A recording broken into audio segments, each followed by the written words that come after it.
Are you going south of Belgium? Not this year, next year. We're doing a big one after it's a little bit bigger. She's down there.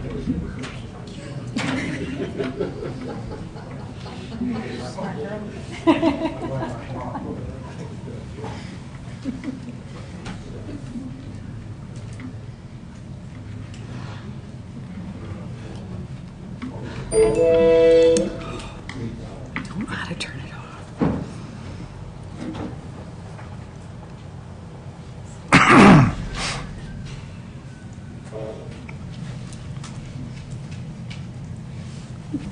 Oh my God, look at that.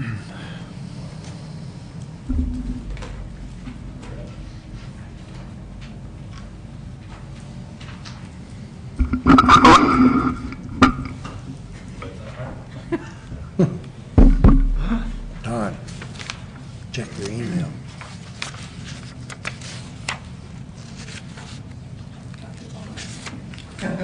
Sorry. I get confused anyway. I guess we're close enough. I'd like to call to order this committee of the whole meeting of the town of Saugeen Shores and extend a welcome to everyone in the council chambers this evening. First order of business is a declaration of pecuniary interest, and I'll ask any member to declare if you have with anything on the agenda. You can do so now or when it arises. The next order, then, I have Deputy Mayor. I have a motion from the Deputy Mayor here, and it's been moved by the Deputy Mayor Charbonneau, seconded by Councillor Frost, that the Committee of the Whole agenda be amended to add John Mann as a deputation regarding the DGR process. Discussion of this motion? All in favor? Opposed? It's carried. Okay, then we have one deputation, and it's John Mann, and welcome, John. You can come to the mic.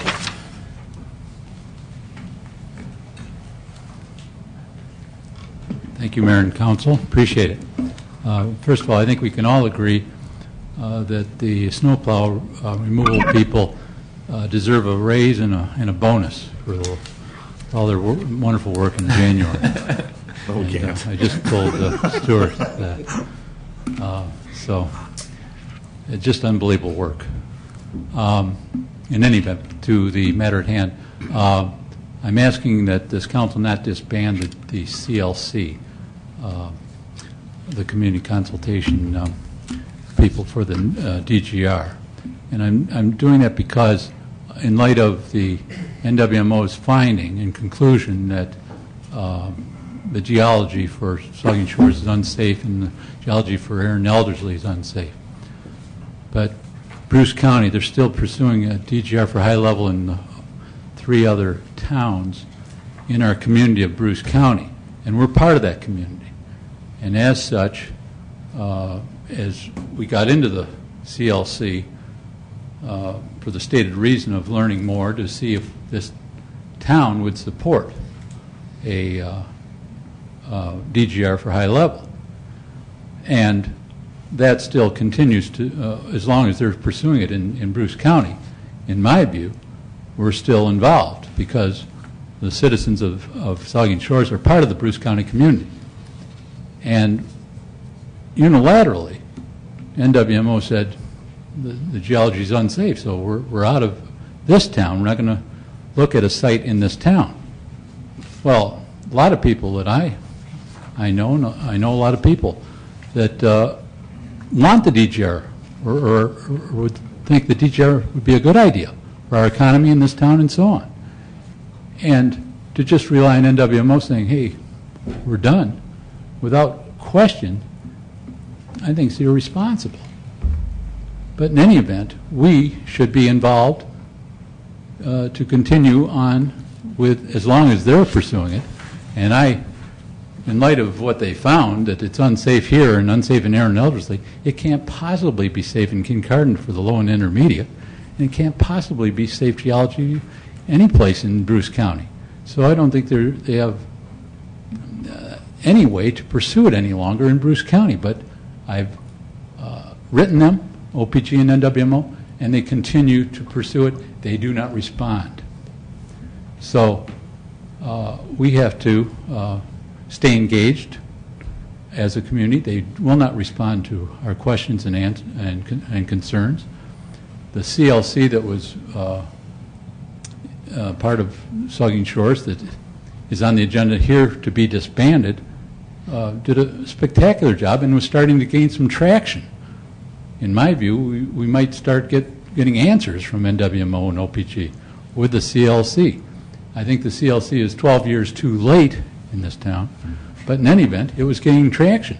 And on the very date that they were going to figure out and discuss what the community was, the CLC community was, our CLC was told, hey, you're no longer a site possibility. So they made a motion to disband and send it to council for finalization of that. It just seems to me, as council, we ran into this problem with the low and intermediate. The citizens weren't engaged. There's been no poll, there's been no referendum as to what the actual count of people who support DGR or don't support it, or who just don't care, or who want to learn more. We don't know what those numbers are. But if we had a CLC through the 12 years of the low and intermediate, we might have a good idea, or we might be able to figure out how to do that. But that's why we particularly need a CLC to continue here for the high level, because as I understand it, if they do say, hey, there's a place in South Bruce, or there's a place in here in Kinloss, or there's a place in Brockton that is suitable for a high-level DGR, this town, as I understand it, or the council might say, hey, we support that. Well, without a referendum from the citizens, how can you do that? And NWMO has shown that we are, the Bruce County, at a minimum, is a community for the DGR, because they're giving $400,000 to each of the towns, and the 5 towns that are part of the hosting agreement that is part of the DGR for low and intermediate, where we're getting benefits. And we got benefits for the hosting agreement, even though we don't know what the town people want with regard to supporting or not supporting that, because there's been no referendum, no polling, and we just support it, and we get these payments. It doesn't make any sense. And it doesn't make any sense that Kincardine gets $500,000 more than we do. I mean, we're equidistant from the nuclear plant. It makes no sense. But this town, in my view, has to continue on with the CLC and has to continue on in the process, because we are part of the DGR community here. And it has to be a referendum by all the people. And if we don't continue on, then how do we know? We're missing all the steps, about 8 steps, that were required to find out if we were going to support it or not. So to say, well, we're done, we're not going to think about this anymore, we're not going to allow our citizens to be part of it, irresponsible. I think this council has an obligation to keep us engaged until NWMO and OPG wake up and see that you can't possibly have a DGR anywhere, low and intermediate or high, because geology is no good. You can't have it good a few kilometers away where it's no good for 1,000,000 years. It's just ridiculous. And there's just no way they can justify that. I thought, in all their wonderful maps and so on, they showed, oh, everything's typical, everything's perfect geology. I thought it'd be perfect geology according to them. Well, it's not. That was a shock, because they said our geology was typical of the area. Well, it can't possibly be if they're putting a DGR in Kincardine. So, and we should debate this. We should debate it in the democracy. Give and take. And have the people that support, have the people that don't support, have the people that are on the fence, who want to learn more, have people that don't care, have their say, all of them. And then with a referendum, figure it out. But to keep us out of the loop is a huge mistake. Denial of all the charter rights of our citizens. And a judicial inquiry will ultimately figure this stuff out. Because it clearly, when at the JRP level, the JRP was told, hey, consultation could have been better, but we'll do better in the future. They sort of I think they'll let them off the hook on that. But there will be a CLC for the low and intermediate. That the JRP, OPG told the JRP they're going to do that. So let's keep the CLC in place, or start a new one, get it going right away, so that we can stay engaged, so we can keep asking questions, because otherwise, they've ignored it so far. That's why I was so encouraged with the CLC. I thought, hey, CLC can get us some answers. So I hope you will allow the CLC to continue. From the reactions in the past, I don't hold much hope for that. But as I say, I think a judicial inquiry will be eventually the ultimate inquiry on this. But unfortunately, I don't think it should have to come to that. It just, but it requires this council to allow the citizens to be engaged and to engage in a debate, both pro, con, in between, and don't care. Everybody should have a say in this. So I appreciate you allowing me to speak tonight. And thank you, Mayor, and thank you, Council. John. Questions for John? Thank you, John. Thank you. The next item on the agenda then is a staff report. It has to do with our 2014 budget, and our treasurer is going to present. Thank you. Following several capital and operating budget review meetings, council and staff have finalized the 2014 budget process with a projected total levy increase of $619,440, including new tax dollars provided through growth at 2.24% and the final levy increase of 3.96%. The 2014 budget and levy are impacted by the loss of $303,000 in grant funding from the Ontario Municipal Partnership Fund, and the OMPF funding is expected to be further reduced in 2015 and 2016. The operating and capital budgets required significant reductions from the initial presentation to avoid a preliminary levy increase in excess of 11%. All department heads have reviewed their initial operating and capital budget requests and have made adjustments to their budgets and recommended the deferral of several capital projects into 2015 or beyond.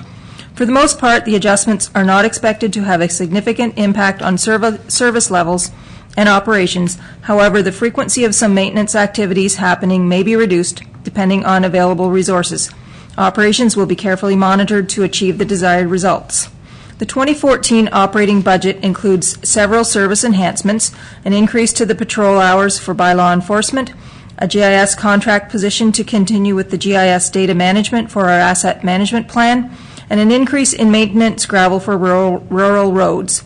In addition, Council supported an increase to the 2014 airport operating grant from $9,500 to $17,500, and a number of service reductions were also approved as part of the 2014 budget process, including the elimination of one uniformed police officer through retirement, a reduction in the winter hours of operation of the landfill site, with the site being closed Mondays until April, the elimination of yard waste collection in 2014, and Christmas tree pickup in 2015. Yard waste will continue to be accepted at the compost site, and Christmas trees can be dropped off at the landfill site, both free of charge. The town has committed to continued support for the Saugeen Memorial Hospital capital campaign for the ER expansion, with a pledge of $40,000 in 2014, and continued annual contributions to the maximum of $200,000. In addition, Council is supporting the Community Living Capital Expansion Campaign with a direct contribution of $10,000 and up to an additional $20,000 support for waiving fees and providing financial or in-kind assistance for off-site and or on-site improvements.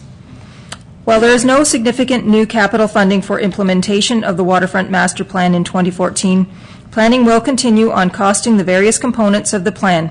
Community consultation for the design of the extension of the promenade and other beach improvements will occur in 2014. Improvements that can be facilitated through operating budget allocations will be implemented as funding permits. The Southampton Streetscape Improvement Plan will proceed in 2014. No significant new dollars are allocated for downtown improvements. However, work will continue with the assistance of 2013 committed capital allocations in partnership with the BIA. Plans are also in place to install wireless internet service in partnership with the BIA and the Chamber of Commerce. With uncertainty regarding future funding cuts, department heads will continue to review operations throughout the year to determine where possible service reductions may be required for consideration in 2015 and beyond. It is expected that service level reductions will be required in coming years.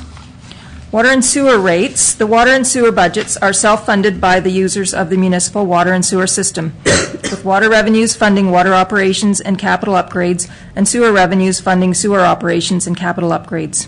There are currently approximately 6,000 residential water users and approximately 5,200 or 87% serviced by municipal sewers.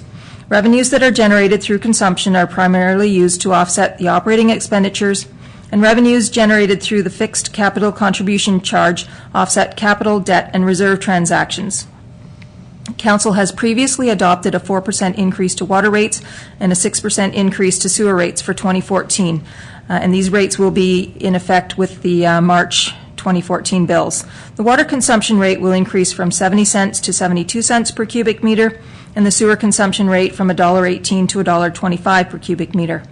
The bi-monthly base capital contribution rate for water increases from $31.20 to $32.45, and for sewer increase from $32.50 to $34.45, with the average bi-monthly residential water bill increasing from $131.38 to $137.82. There are a number of schedules attached to the budget report. The first schedule, Schedule A, is a revenue and expense recap that provides a summary of each department's revenue and expense projections for 2014 and identifies the tax levy increase, as was mentioned previously. The annual municipal impact to a residential unit assessed at $260,000 is an increase of approximately $47. Schedule B provides details of the capital budget program, and a large amount of capital work is expected to be completed through a combination of tax dollars, donations, federal gas tax funding, user fees, development charges, and reserve transfers.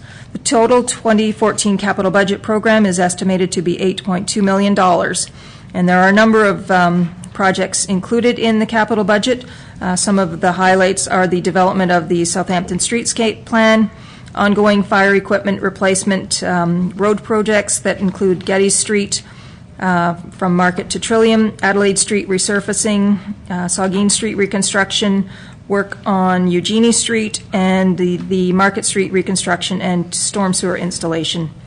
Work is planned for Bruce Road 25, which would be in partnership with the County of Bruce and future development, and will depend. That particular project depends on the county. The county is kind of driving that particular project, so depending on their scheduling. Bridge design work will be in the works for McEwing Bridge. There will be traffic signal upgrades at Concession 6, which is the CAW Road, and an upgrade of the Morpeth Street crosswalk. A number of projects are planned for the sanitary sewer system, including improvements at both the Port Elgin and the Southampton wastewater treatment plants and upgrading of the Brook Lane sewer. Projects scheduled for the water system include improvements to the Southampton water treatment plant and the Port Elgin reservoir, and continuation of the water meter replacement program to upgrade older meters to digital in Port Elgin. Streetlight conversion to newer energy-efficient technology. A number of fleet purchases, including the replacement of an international plow truck, a 1-ton dump box truck, a pickup truck, and a trackless unit. The lawn bowling clubhouse in Southampton will benefit from interior renovations and window replacement, proceeding with the benefit of a New Horizons grant and a donation in partnership with the town. Improvements will continue at Fairy Lake in Southampton with the completion of the new pavilion, the installation of theater seating, entrance, and landscaping enhancements. Beaner Park will see 2 light standards reinstalled, and there will be improvements that will continue at Lake Ridge Park with landscaping work. The Acton Drive to North Shore Trail will be completed, and the third and final phase of the table and chair replacement at the Southampton Coliseum will be undertaken. An accessibility assessment will be completed at the Southampton Coliseum. There will be energy-efficient lights installed over the ice surface at the Plex, and the brine pump and pipe replacement will be relocated in the Plex. There's plans to install an accessible patio area at the Port Elgin Airport, and renovations to the Port Elgin Tourist Camp office, as well as pool tank repairs to be completed at the Centennial Pool. There are a number of projects also listed there under Schedule C, which is a recap of the 2013 and prior project work which will be completed in 2014. And there's a number of items listed there for that work. Schedule D is a recap of the 2014 Reserve and Reserve Fund activity and the projected year-end balances for December 31st. And the 2014 budget also includes a recommendation to transfer a total of almost $2.5 million into reserve and transfer $5.4 million from our reserve and reserve fund accounts to accommodate the capital and operating work that will be completed this year. The net impact to our reserve and reserve fund balances will be a projected year-end balance of $8.6 million. A balance of $2.2 million is being used to finance 2 capital projects and will be repaid over a number of years. For comparison purposes, the balance in reserve and reserve funds at December 31st, 2013 is estimated to be $11.5 million. However, the 2013 reserve and reserve fund balances year-end entries have not yet been finalized. And the final schedule, Schedule E, illustrates the 2014 property tax impact to a residential property in Saugeen Shores. And when the municipal tax rate is combined with the county and school rates, the average overall property tax increase ends up being 2.27% compared to our municipal levy increase of 3.96%. In fact, our 2014 tax rate is decreasing by slightly more than 1% in 2014 compared to 2013. And all of the operating capital budgets and related schedules are available on the Treasury page of the municipal website. So just to recap, the financial impact of our 2014 budget is a 2014 tax levy of $10,470,189. Thank you, Laurie, for that. There's a recommendation. I'll read the recommendation and we can have some questions or comments. The recommendation is that the Council of the Corporation of the Town of Saugeen Shores approves the municipal budget for the year 2014 as follows. And there's a table, and I'll read it. It's expenditures, operating, and reserves of $23,254,257. Capital, $8,214,855 for a total 2014 budget of $31,469,112. Then it's supported by revenues for operating and reserves of $13,918,900. Capital of $7,080,023 for a total of $20,998,923. The total municipal taxation is operating and reserves $9,335,357. Capital of $1,134,832 for a total in the 2014 budget of $10,470,189. And it goes on that the Town of Saugeen Shores tax levy be set at $10,470,189 to finance the operating and capital budgets of the municipality for the year 2014. This levy includes growth of $220,525 or 2.24%, and a levy increase of $398,915 or 3.96% for a total levy increase of $619,444. And that the tax levy bylaw establishing the 2014 tax rates be considered by council. Comments, questions? Start with Councilor Frost. Thank you, Mr. Mayor. I just want to say that the process does what it's supposed to do. We started out pretty high and with a lot of help from staff and some guidance from this council table. It came out to be around a 2.25% increase, and I'm really pleased with that. I just had one quick question for Stu, and it's more because I can't remember. The McEwing Bridge, what exactly are we going to do with that for the part of study or drawings? Yeah, I'm pretty sure the last staff report is that we were directed to do some investigations in the upcoming year, so. Yeah, it was just, it was to keep it, or what our options were, is that what it was? Yeah, and it's a preliminary design, I think, is what we had. I think, yeah, I was just. One of the questions I wasn't expecting. It wasn't all that important, but it just caught my eye when Lori had it, and I won't ask Lori to reread everything. I pretty much got it all there. That's it. Thank you, Mr. Mayor. Councilor Huber. Thank you, Mr. Mayor. I applaud Lori for leading us through the process in a very positive, and we kept moving, and she's very good at reminding us of decisions we've made and how they impact decisions that we're about to make. I just think it's important that the one paragraph in her report that you know, I hope next year gets put up first. You know, it's got a comment in there, the number of comments that adjustments were made, deferrals happened, and then there's a comment there about service levels and operations. However, really the only thing that we have appeared to reduce service levels on were a couple of things that had to do with waste management in an obvious way. And then there's a comment there about the frequency of some maintenance activities happening may be reduced.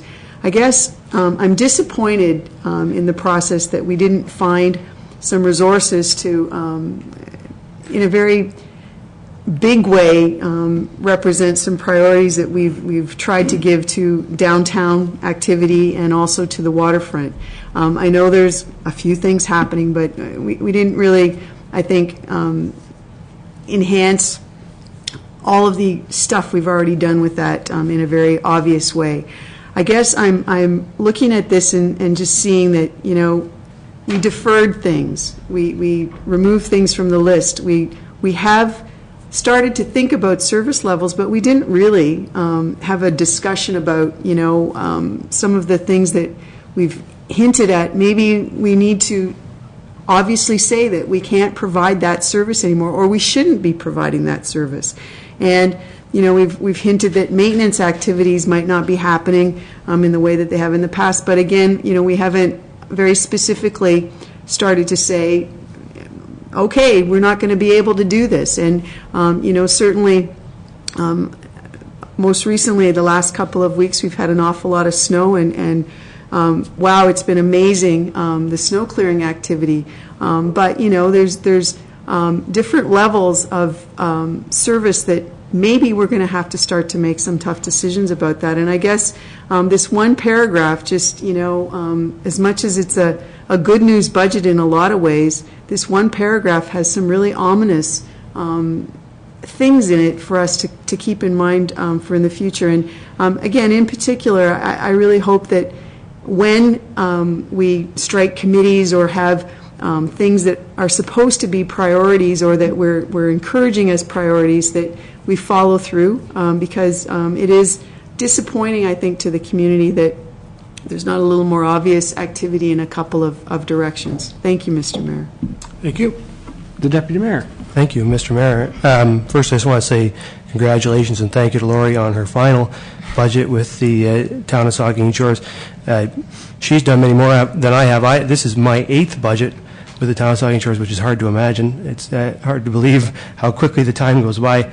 And I just want to say that over that time that I've been involved, I think it's gotten better and better and better and better and better every year. I think really that the process is really, it always improves, and we always seem to understand it better, and council's always produced given a better document up front to work with every time. And so I just want to say congratulations to all the staff, and thank you for never settling on a product and always trying to do better, and you always seem to.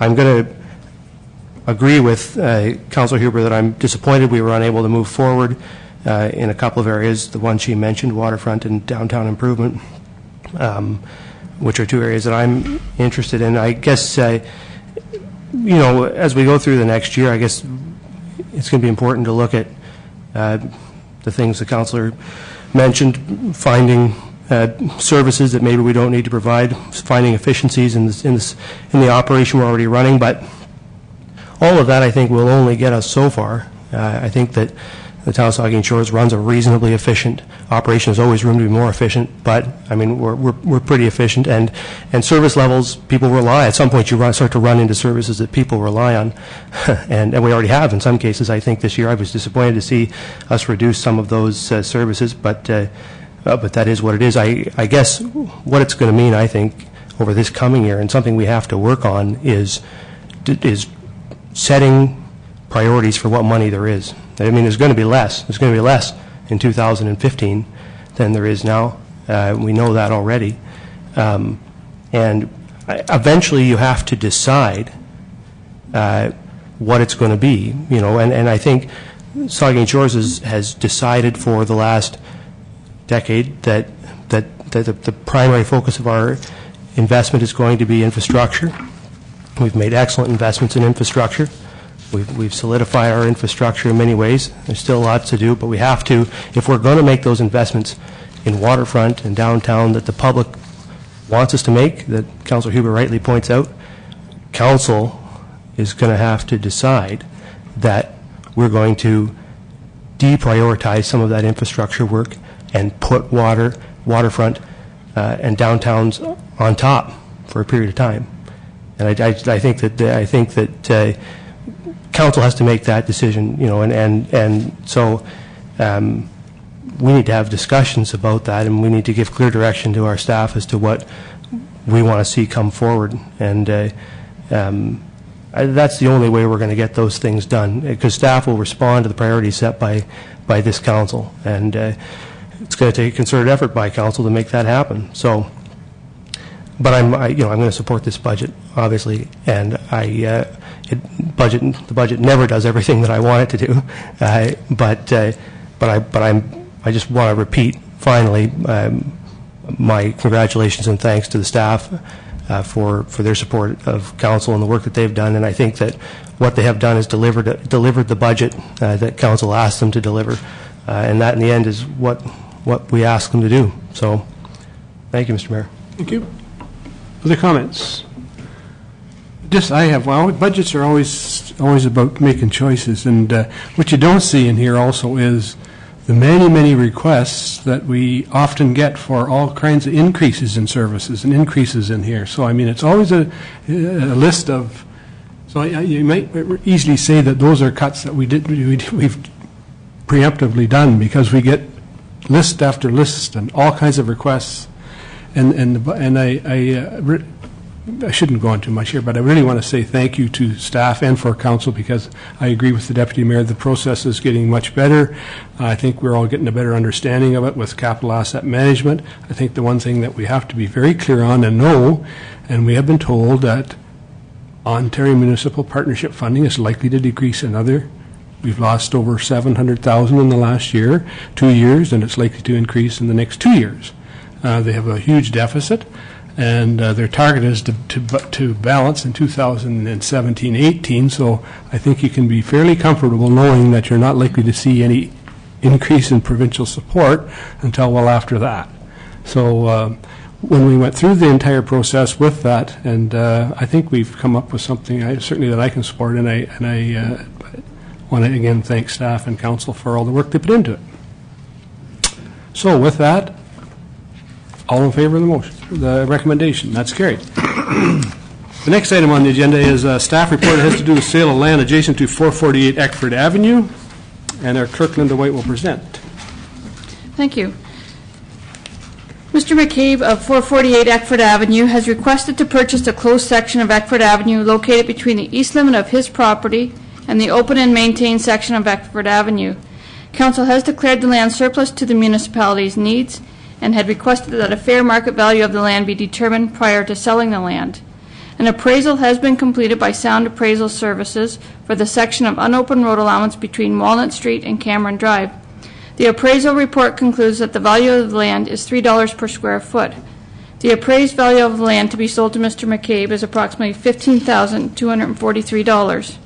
The cost of the sanitary sewer service that extends through the land to be sold to Mr. McCabe is $1,925. It is recommended that Council accept the appraisal report, recommending $3 per square foot, and pass a bylaw to authorize the sale of land to Mr. McCabe for the purpose of merging the land with his existing property. The financial impact is that the purchaser is responsible for all costs associated with the purchase of the land. Thank you. Then the recommendation is that the appraisal report of road allowance along Eckford Avenue as prepared by Sound Appraisal Services be accepted, and that Council authorize a bylaw to sell Part 1 on the draft reference plan to John Timothy McCabe. Questions, comments?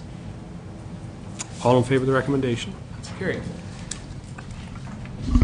So the next item on the agenda then is general government staff report. It has to do with the corporate logo style guide update and revisions. And CAO is going to present. Yes.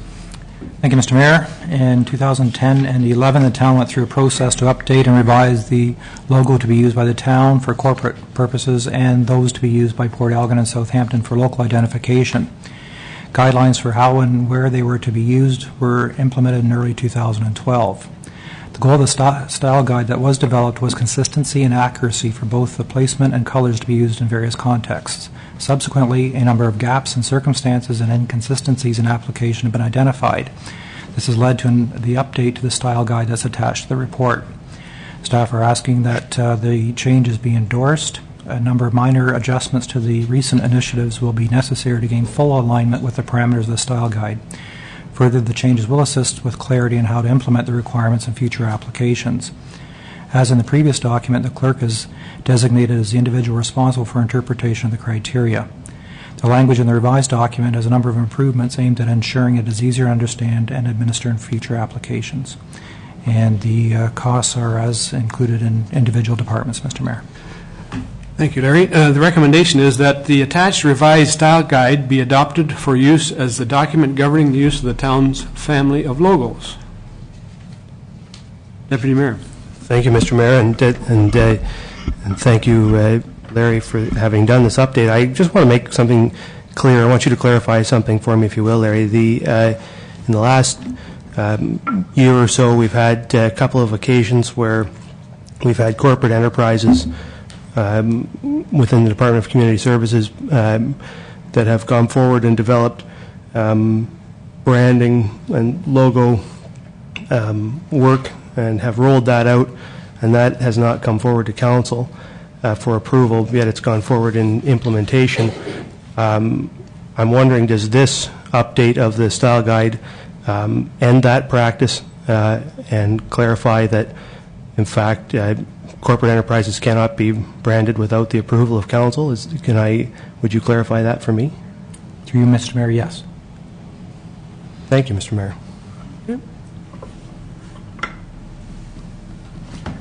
Any other comments? All in favor of the recommendation, then? It's carried. The next item on the agenda is the general government staff report, and it has to do with Ontario Regulation 28409, and it talks about unfunded expenses report, and I believe our treasurer should enlighten us. Thank you. Yes, Ontario Regulation 28409, unfunded expenses. This is a repeat of a report that that council is required to adopt annually, and I'll just go through it kind of quickly. The accounting standards and financial reporting requirements for municipalities changed in 2009 with the introduction of tangible capital asset accounting. The new accounting standards do not require that budgets be prepared on the same basis as the financial reporting. The town of Saugeen Shores, like most municipalities, continues to prepare budgets on the traditional cash basis, and we have not included a budget allocation for amortization, post-employment benefit costs, or landfill closure and post-closure costs in our annual operating budget. Ontario Regulation 28409 requires municipalities to report to council on the expenses that are excluded from the annual budget and to report on the impact of the excluded costs prior to adopting the budget for the current year. In terms of analysis and operations, the town of Saugeen Shores has developed the 2014 operating budget, excluding the following: amortization expense, which is estimated at $6.1 million, post-employment benefit liability expense for early retirement benefits. The budget does include the current year cost for retiree benefits, but not the liability for the future cost. The 2014 estimated cost included in the 2014 budget is $46,700. And solid waste landfill closure and post-closure liability expense, the 2014 estimated cost is $7,000. In 2014, the town is expected to invest more in the acquisition of tangible capital assets than is being expensed through amortization, and as a result, our accumulated surplus is expected to increase. However, it's important to note that amortization reflects the historical cost of our assets and not the replacement cost. The asset management plan has illustrated that life cycle replacement requirements exceed the annual amortization expense. This report provides the information necessary to provide disclosure under Ontario Regulation 28409 that requires municipalities to report to council when certain expenses are excluded from the budget, and the impact on the overall accumulated surplus of such transactions. While there are no direct financial implications associated with this report, information contained in this report will be reflected in the 2013 annual audited financial statements. Thank you, Laurie. And the recommendation is that the report on Ontario Regulation 284/09 for the 2014 budget year be accepted. Questions? Councillor Huber. Thank you, Mr. Mayor. Just so that I understand, number 3 on the list, does that relate to the closing of the Port Elgin landfill?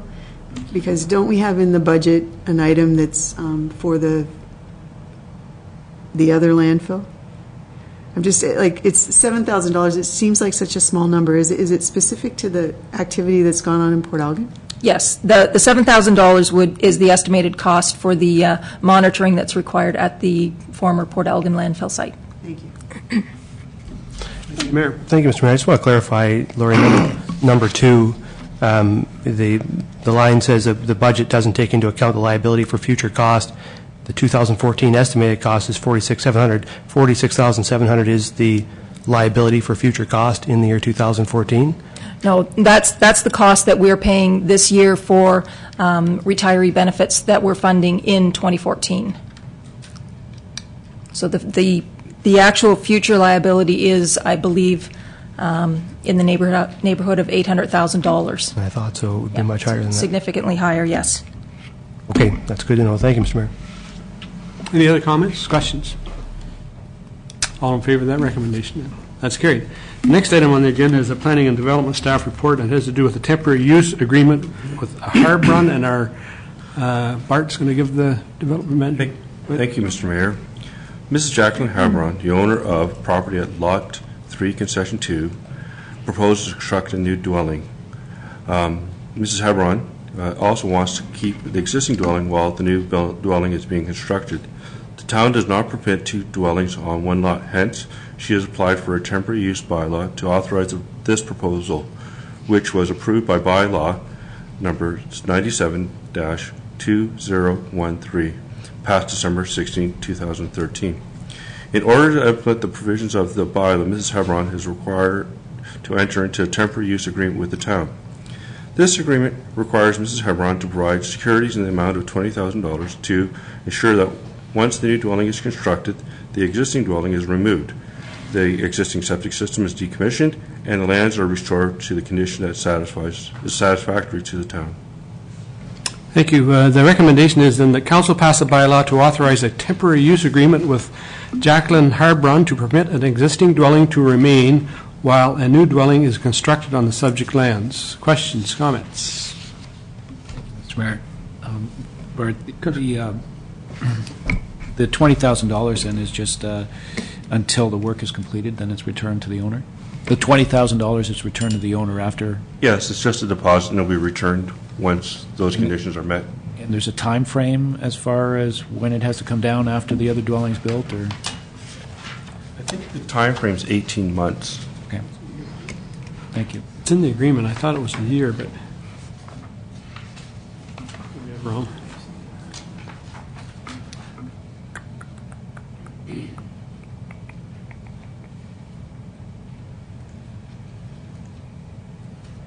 Do you want to speak to it?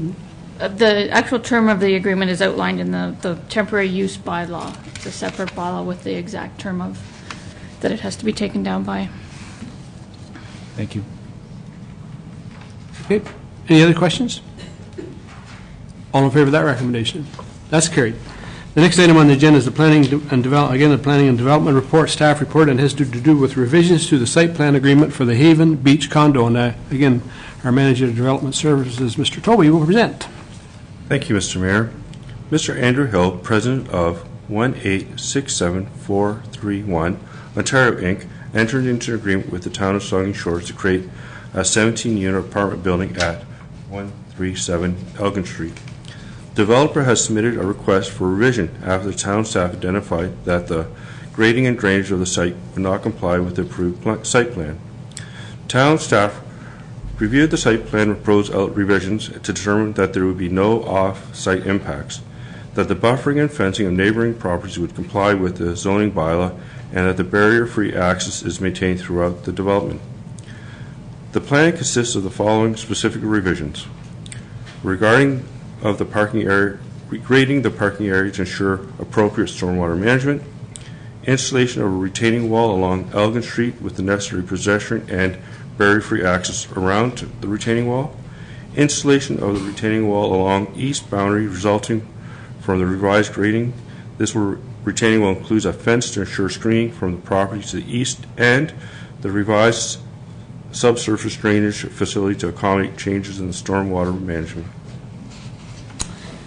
Thank you, Bart. The recommendation is that council authorize an agreement to the site plan agreement with 1867431 Ontario Limited to replace the site plan grading and drainage plan. Any questions or comments to this, Deputy Mayor Charbonneau? Bart, I just want to be real clear about this. We had some complaints just this summer from a neighbor directly there about flooding in front of their property, and I think that's been sort of ongoing for a long time. But I just want to be real clear at this stage that you're confident that this regrading is not going to worsen that situation at all. At the very least, I think there's some work that, I mean, most of that's on municipal property, and I think there's some work the town can do to alleviate some of that. But you're very confident that we're not going to make that any worse by doing this. I would hope that we were going to make it better, if nothing else. That would be excellent. Yep. Great. Thank you, Mr. Mayor. Any other comments? Councilor Huber. Thank you, Mr. Mayor. I'm just curious, Bart, and I realize that you certainly are probably not in any kind of position to give us a definite answer, but is there any sense of when this might be finished? Like, is there a timeline? Does the company have, it's been years. I understand that it's been a long-going process, but at this time I have no idea. It would be just speculation on my part. Thanks. Thank you. Any other comments? Then all in favor of that recommendation? That's carried. The next item on the agenda is communications and petitions for committee of the whole information. There's 5 items there. An interesting one there from the Ministry of Municipal Affairs about our annual repayment limit. It just basically tells you how much money we could go out and borrow if we needed to. And when you look at that and then look at all of our capital assets, the numbers just don't seem to all add up real well. I mean, in any case, it's there for information. There's a number of other items there for you. So we'll move down then to reports of department heads. We have an information report on implementing the initial recommendations from the Waterfront Master Plan. There's a report there. Maybe you want to speak to it, Jane? Yeah, certainly. You've got the report in front of you, but just a quick synopsis of what I've indicated is that staff have reviewed the recommendations again, and we've met with the chairperson from the Parks and Trails Advisory Committee, who's also expressed an interest in going through a prioritization exercise with the Parks and Trails Advisory Committee in determining what items should be looked at for 2014 and completed through the Waterfront Master Plan, with having limited impact to the budget that already exists. So we'll be working on that within the next week with that group. And again, items that can be launched within 2014 and managed within the existing budget. And then what we will do is we'll bring those that prioritization list back to council and review them with council. Thank you. Councilor Huber. Thank you, Mr. Mayor. Thank you, Jane. I just want to express that I find it very disappointing that it's now being turned over to a certain extent to the Parks and Trails Advisory Committee. That was not, I believe, the intent when we started the process.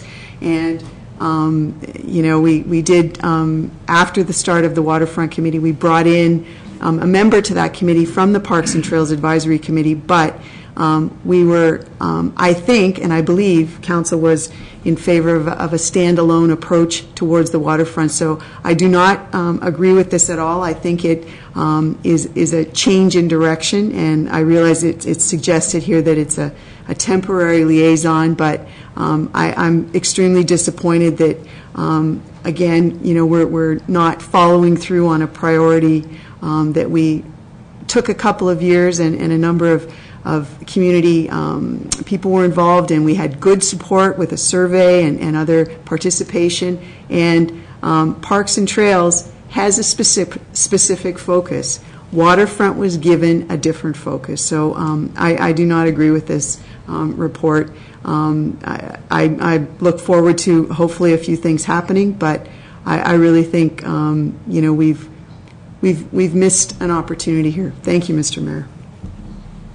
Deputy Mayor Charbonneau. Thank you, Mr. Mayor. I mean, I don't have any difficulty with the members of the Parks and Trails Committee. It's an excellent committee. But I will agree with Councilor Huber to a certain extent, anyway, that what I don't want to see is us refer this to another committee and then have it held up in sort of bureaucratic limbo for an extended period of time, waiting for more recommendations. We got recommendations from the Waterfront Ad Hoc Committee. We got a waterfront master plan. In my own personal view, council can act as a waterfront committee and ought to. There's no reason why. I mean, we've received some pretty clear-cut recommendations. We haven't got any major amount of capital resources in this budget to play with anyway. That the things we can implement are very cut and dry, in my view. We can look at policies on dog beaches. We can look at some environmental stuff. We can look at our policies on beach grading. These are all sort of nuts and bolts things that council can and should do directly, and that way we could get it done in a much more direct and rapid way. I don't see any reason to, like I say, it's not that I have anything against Parks and Trails, and they do have some waterfront in their mandate. It's only that I would like to see this implemented quickly. We have the recommendations from the Waterfront Ad Hoc Committee. We should be putting them in place. And if Parks and Trails cares to make recommendations on things they'd like to see us do, then by all means, I mean, council would consider those recommendations, I'm sure. But I see no reason why we couldn't direct staff to begin to generate these recommendations on things that we can do, the low-hanging fruit that we've talked about before, that's in the Waterfront Master Plan, and bring them directly to this table for implementation. There's no, I think it's not reasonable, or I don't think we can be expected to appoint a waterfront committee in the next few months. I don't think that would make sense. But I do believe it's the right thing to do, and I hope the next council does it. But for now, given the high priority that I think we all share on this, I think council should do it directly. And the other thing that concerns me a bit is this talk about the Green Street washroom allocation. Once again, I don't, in principle, disagree with the idea of reallocating those resources. What gives me a bit of heartburn, though, is the fact that this $5,000, which was allocated by council toward a project in the 2013 budget, I think, 2012, pardon me, the 2012 budget, could be then dangled in front of a committee without any direction from council in terms of canceling that project. I mean, the project, as far as I'm concerned, is still a go.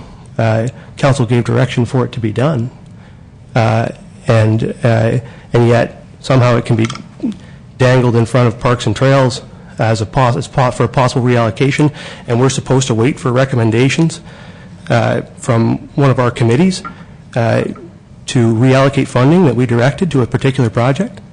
I mean, I guess I find that it undermines the authority of council. And I think probably a recommendation, definitely, a recommendation should come directly from staff to council to postpone or to not do that project, to reallocate those funds, and then and only then should that money be freed up to do other projects. So I find that pretty concerning, frankly, because what it leads to is a problem which we've sort of had, here in the last number of months, is setting ourselves up to disappoint this committee. I mean, if it comes back to us and they recommend, well, you should spend this $45,000 over here, and council says, well, we want to do the Green Street washrooms, and we decide to do that, and the committee wants to do something else, suddenly we're turning down a committee on a project that they start to care about, and I don't think we want to do that to our committees. So So I think that we need to recalibrate this altogether, quite frankly. I'm displeased with the approach, and I would like to see council undertake this work directly and have a new look at it. Thank you, Mr. Mayor. Go ahead. Let's see who would like to speak. A couple of comments, Mr. Mayor. I think that the reason why staff identified that particular allocation of funds was the conversation that we'd had at the last budget meeting, wherein we'd identified that the scope of work for the Green Street washrooms was beyond that which was funded at the time. And that was borne out, in fact, by the master plan recommendations that talked about something much larger for that facility. So from staff's perspective, it was seen as a potential opportunity if council wanted to go there. Thank you. Councillor Frost. Thank you, Mr. Mayor. I have to agree with both Councillor Huber and the Deputy Mayor. When I was on Parks and Trail Committee with Jane, it was my feeling at that time that Parks and Trails should handle the waterfront. I was overruled, and we came up with a waterfront planning committee, which I am totally in favor of. I agree with the Deputy Mayor that this should not go back to another committee. Recommendations should come only to council so we can get something done at the waterfront. Because this, right now, this just spews to me that it's going to be another season of 2014 that's gone again with nothing done on the waterfront. And I really think we should focus on that and get something in the works as quickly as we can. And I agree with the Deputy Mayor, that's the way to do that. And not put this in front of another committee again. Let's get some recommendations from staff to come back to council and work with it. Thank you, Mr. Mayor. I want to make a couple of comments. The Waterfront Committee was an ad hoc committee to come up with a master plan. That's what it was there for. That job is done. We now have the plan. We have a few months left in this term of council before we're going to be lame duck, and to strike another committee, that's fine. But to say that nothing is going to be done in the waterfront this year is simply not correct. I think that's what we're saying here. There's going to be some options that we can do. We all went through the whole budget process and made those choices, and we just voted on that, right? And so now we're faced with how we're going to implement what we want with the resources that we have. The options of a committee are always there, but I think now to strike a committee would take a couple of months of advertising, of coming back to council, to strike the committee, maybe by the middle of May or June, and be dissolved in October. So I think the recommendation in my mind, in the report, I think it's spot on, and I know you're struggling with trying to do stuff at the waterfront. There's all kinds of demands, and people want to do it. We all want to do it. But there's some limited resources that we're dealing with, and I think we need to understand that. Councillor Hubert. Thank you, Mr. Mayor. My recollection of the budget meeting when waterfront came up was that we were told that there was going to be an opportunity because, yes, there were some funds being carried over. Whatever. There was going to be an opportunity, and we would receive a staff report.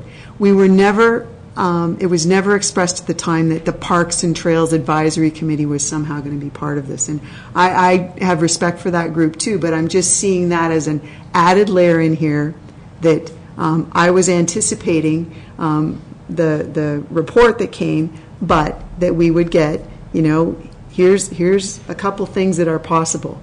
Not that, here's a list, but we're going to take it to this other group and then we'll get the list back. And so that's why I'm a little unhappy with this. Thank you, Mr. Mayor. Any other comments? If not, then that is the end of our agenda, I believe.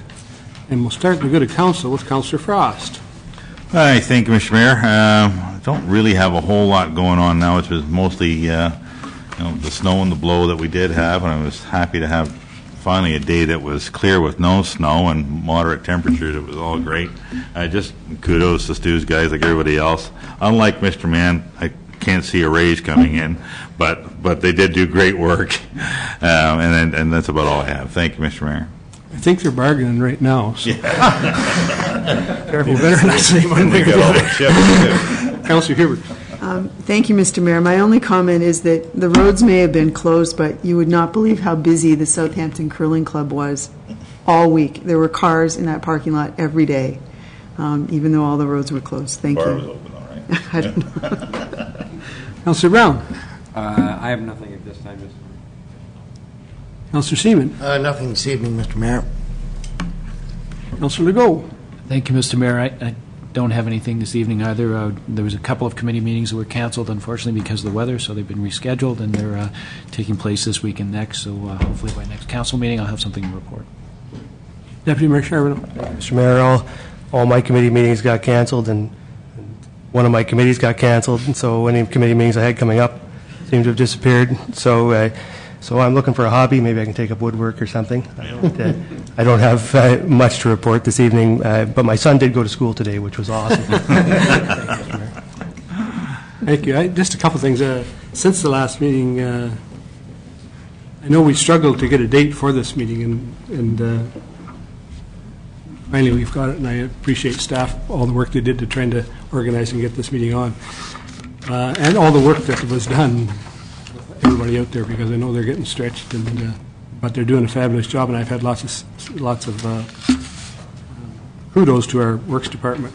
But I did in the 18th, I did get the opportunity to go to a birthday for a lady in Southampton, Mrs. McCauley. She was 100th, and it was quite a day because she was just an enjoyable day there. She was very pleased to see everyone, and it's quite an achievement to be that age and be in such good shape as that lady is. And so, a couple other things. Doug Pedwell came, and as you know, we have the Huron Bird Festival in May. It's quite a ways away, but it's one of the biggest bird watching festivals in southwestern Ontario, and it draws a number of people. And he's offered for 2 councillors to go to one of the events. They have a number of events, and I'll give you one of these if somebody would like to go.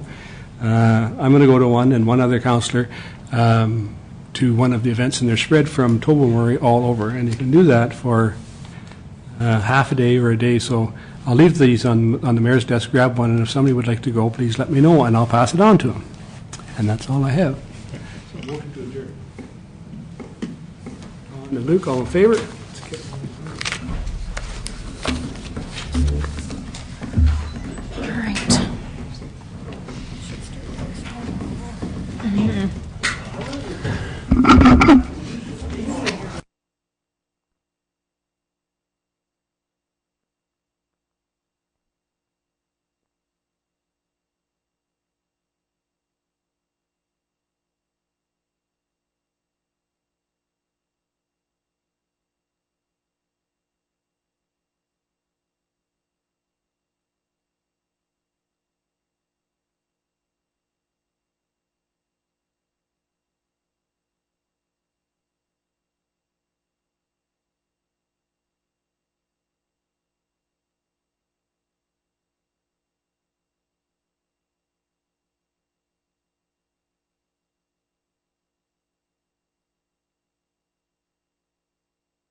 Committee of the Whole. Of course.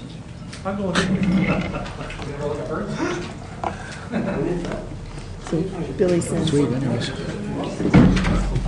Yeah. Not too much on that agenda. No. Oh, we looked at the calendar. Yes, I do.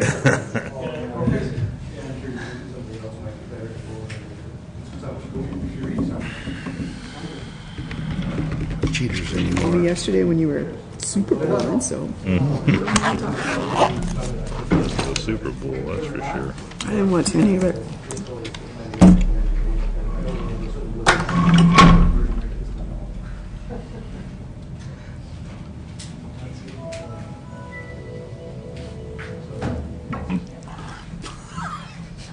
You and Theed. She's got her. Theed, was it? I'd like to call to order this regular council meeting of the town of Saugeen Shores. First order of business is a declaration of pecuniary interest, and I'll ask any member or remind you of your responsibility to declare if you have one. You can do it now or when it arises. Nothing. I have a motion then. It's been moved by the deputy mayor and seconded by Councilor Huber that the council agenda be amended to add the striking committee report recommending the appointment of members to the Downtown Revitalization Advisory Committee. All in favor? That's carried. So we'll add that, yes, under 5.2.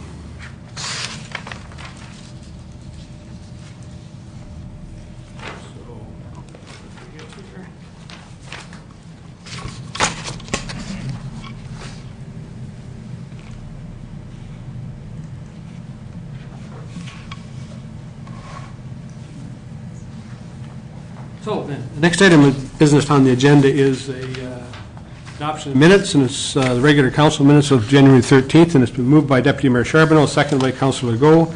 The council adopt the minutes of the council meeting of January 13th, 2014 as presented. Questions or comments? All in favor? That's carried. Next is the Committee of the Whole minutes, and it's been moved by Councilor Seaman, seconded by Councilor Brown, that council note and file the Committee of Whole minutes of January 13th, 2014. Questions, comments? All in favor?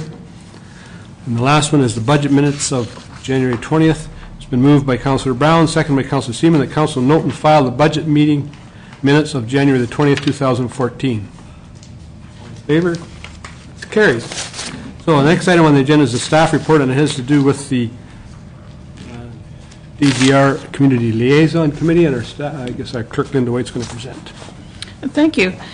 So as you're aware, on January the 16th, NWMO informed the town that the interim findings from the geoscience evaluations has determined that the town of Saugeen Shores has very limited potential to contain areas that would meet the geoscientific site evaluation factors outlined in the site selection process document. In light of these findings, the NWMO has concluded their studies in Saugeen Shores. The DGR Community Liaison Advisory Committee was informed of NWMO's decision at their meeting held on the 16th and passed the following motion: that the CLC step down tonight and leave it to Council to undertake the formal closure of the committee. As required by the DGR Community Liaison Committee's mandate, Council is required to pass a motion to disband the committee. And just to note the financial impact, all costs incurred by the committee are funded by the NWMO. So I'll read the motion then, and then we'll take any discussion. And it's been moved by Councilor Frost, seconded by Councilor Huber. The Council of the Town of Saugeen Shores disband the DGR Community Liaison Committee. Comments? Start with the Deputy Mayor. Thank you, Mr. Mayor. I want to, since I was not able to be here when this meeting took place, I really just want to say thank you to all of the members of that committee for the work they did. The committee only met for a short period of time, a few months, but each and every one of members of that committee were extremely dedicated to that work and put a huge amount of time and effort into it. Some a really considerable amount of time and effort, and they really ought to be recognized for what they for the efforts they did and the commitment that they made to being on that committee and the work that they did. I think I also want to thank Elaine Phillip, the coordinator of the committee, for her work with the municipality, and make the statement to council that she really was a tremendous secretary for that committee and an excellent employee in the short time that unfortunately she was employed with the town of Saugeen Shores. And I also want to make the statement that the mandate of this committee was very specific to the NWMO process and the NWMO process specifically, and it was really predicated on the involvement of this municipality in the NWMO process. So with the removal of Saugeen Shores from the process, as explained in the very detailed communication from the NWMO, I think it only makes sense for us to disband this committee, as was recommended by the committee. But I want to make clear that this does not mean that the town of Saugeen Shores is in any way out of the larger process of considering how to safely store used nuclear fuel. We are involved because we're in very close proximity to where a large portion of that fuel is stored.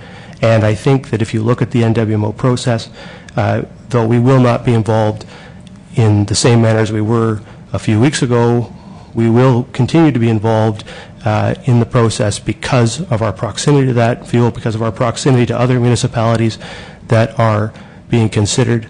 And as those municipalities move along the steps of their processes, if they continue in the process, we will be consulted, and our municipality will be involved at the levels prescribed in the NWMO process. So I think this process is changed for Saugeen Shores, but it's important, I think, for the community to know that used fuel is in our neighborhood, and we are going to be involved in deciding how to safely store it. That's of critical, vital interest to the people of Saugeen Shores that we are, and I think that the NWMO process will ensure that we continue to be. So thank you, Mr. Mayor. Thank you. Councilor Legault? Yes, thank you, Mr. Mayor. I was just wondering, with Saugeen Shores being eliminated from the process, the funding that NWMO provided would no longer be there, I would assume. That's correct. For the money that was supporting the work of the Community Liaison Committee has been terminated. I think there was money just to wind up, or we were going to ask for money, or there was going to be enough money just to wind up whatever needed to be done, some filing and whatever was left for Elaine. And I think there was a few days that she was in the office, and perhaps Larry can speak to that if you want, or Linda maybe can. No.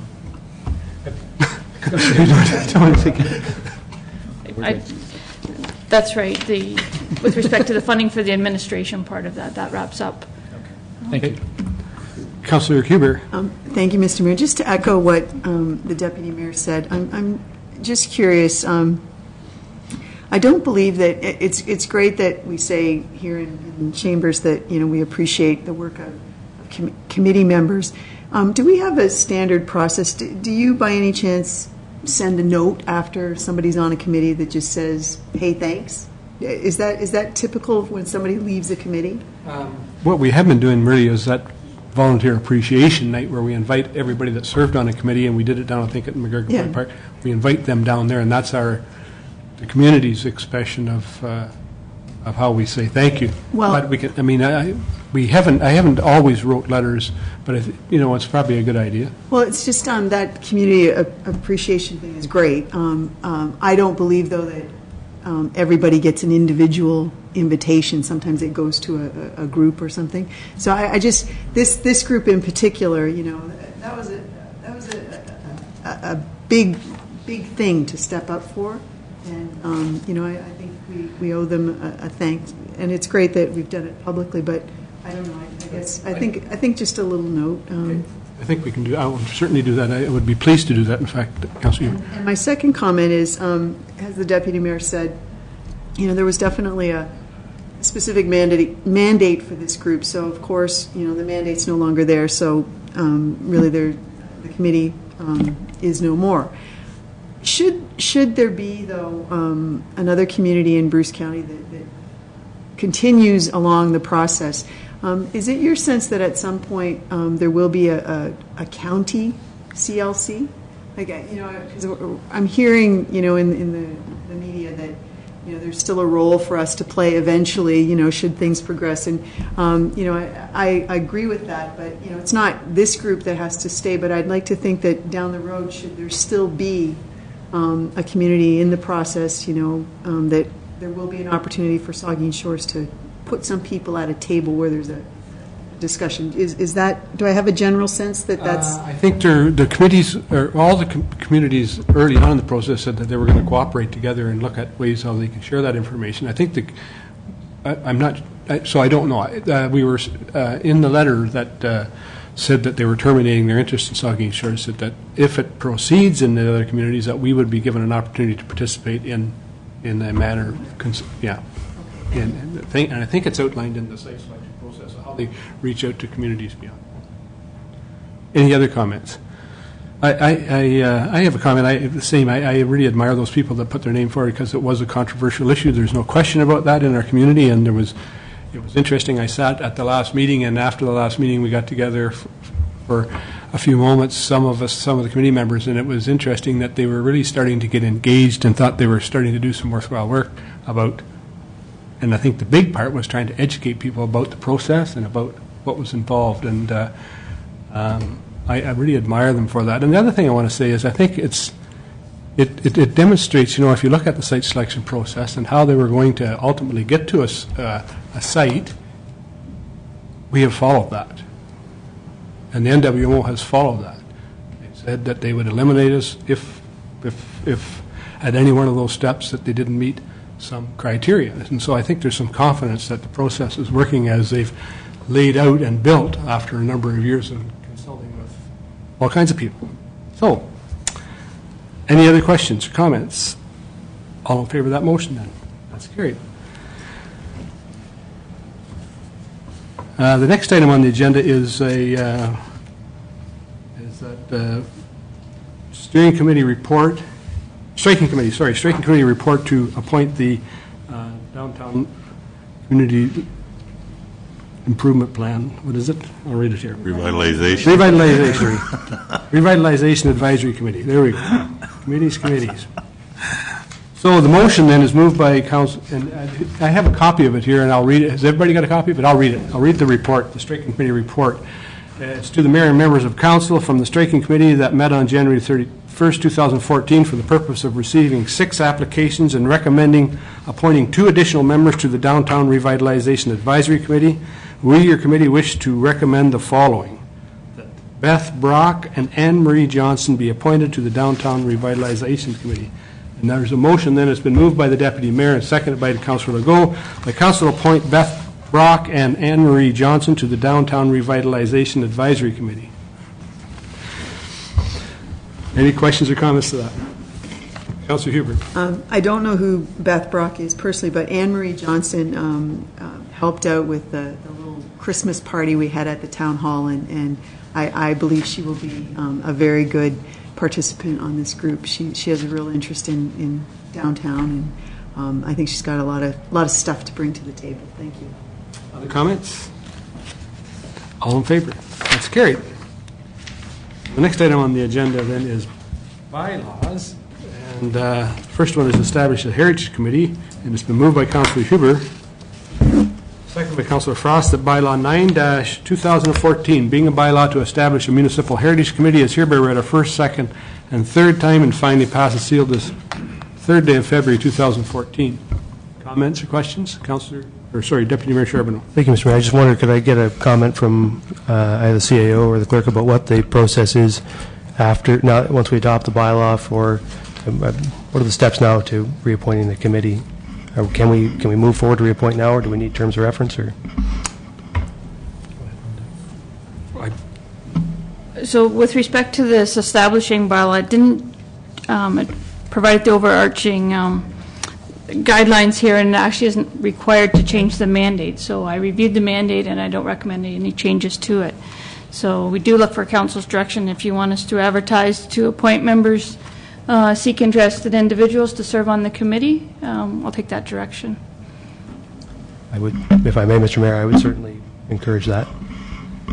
I think, I know we be honest, we discussed at an earlier meeting about approaching or making an offer to the former committee, some type of communication, because and I know council gave me the authority to do that, and I was kind of reluctant to do it until we got to this stage, because I really wasn't sure where we were going to end up with this, with the mandate or with the registry. So I think we've got those two issues dealt with, and I would recommend that we send contact them either personally or through a letter that this is what we have done, if you are interested. If not, then I guess we could advertise. Would that be suitable? Sounds good. Okay, then. Any other questions or comments to this thing? All in favor? Eager. Carried. His hand goes up, and then he says something else, and it just down again. There's much paper here in front of me. So, that's the end of our agenda. Then it's been moved by Councillor Seaman and seconded by Councillor Brown that this regular council meeting of February 3rd, 2014 hereby adjourn at... Sorry. Affirmatory. Missing one. Maybe you are. Second and third. Nope, threw it away, sorry. It's been moved by Councillor Legault, seconded by Deputy Mayor Charbonneau, that bylaw 10-2014, being a bylaw to confirm the proceedings of the Council of the Town of Saugeen Shores, is hereby read a first, second, and third time and finally passed and sealed this 3rd day of February 2014. All in favor? It's carried. I hereby confirm that bylaws 9-2014 and 10-2014 have been read a third time and passed this 3rd day of February 2014. It's moved by Councillor Seaman and seconded by Councillor Brown that this regular council meeting of February 3rd, 2014 hereby adjourn at 8:57 p.m. Favor? It's carried.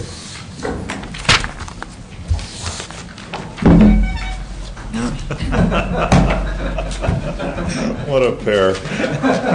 Ding, ding. When I get home.